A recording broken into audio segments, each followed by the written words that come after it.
As a quick disclaimer to the other people out there besides myself that have binge eating disorder, I would like to say, be careful before you go watch that video, because that woman does show herself engorging on thousands of calories of fast food. So please, if that is something that does trigger you to have a binge, please do not go. And this message goes to first the young lady. Do not do that anymore.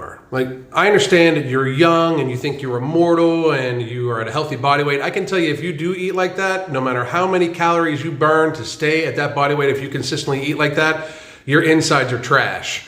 You are very seriously damaging yourself. That is highly inflammatory, ultra-processed food that is hurting your insides. It is causing you inflammation, and it is no doubt contributing to future ill health. And I understand you're young and think you're immortal, but that's not how that shit works. And my next message is to TikTok.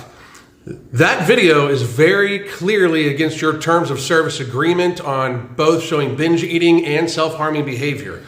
I do not care if the person is underweight and eating like that, overweight and eating like that, morbidly obese and eating like that, or at a healthy weight. Showing food being binged upon is an unhealthy display and should not be put, at least without some sort of very serious disclaimer, on that video, yet alone put on my For You page for me to check out.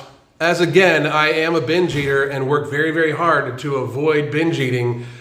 I find that it is so disingenuous by these social media platforms to not only allow this type of behavior, this type of video on their platforms, because it is, again, against multiple areas of their terms of service agreement on both YouTube, TikTok, Instagram, Facebook, Twitter. It's against, they all have terms of service agreement that show that you are not supposed to show self-harm, which binging absolutely is, and you are not supposed to show eating disorder behavior, which this is very clearly this woman binging on this food. I find it just incredibly disingenuous that they pretend to give a shit about their audiences when they will not only allow this type of content without disclaimer, they will put it in the recommended on somebody's For You page. Fuck you, TikTok.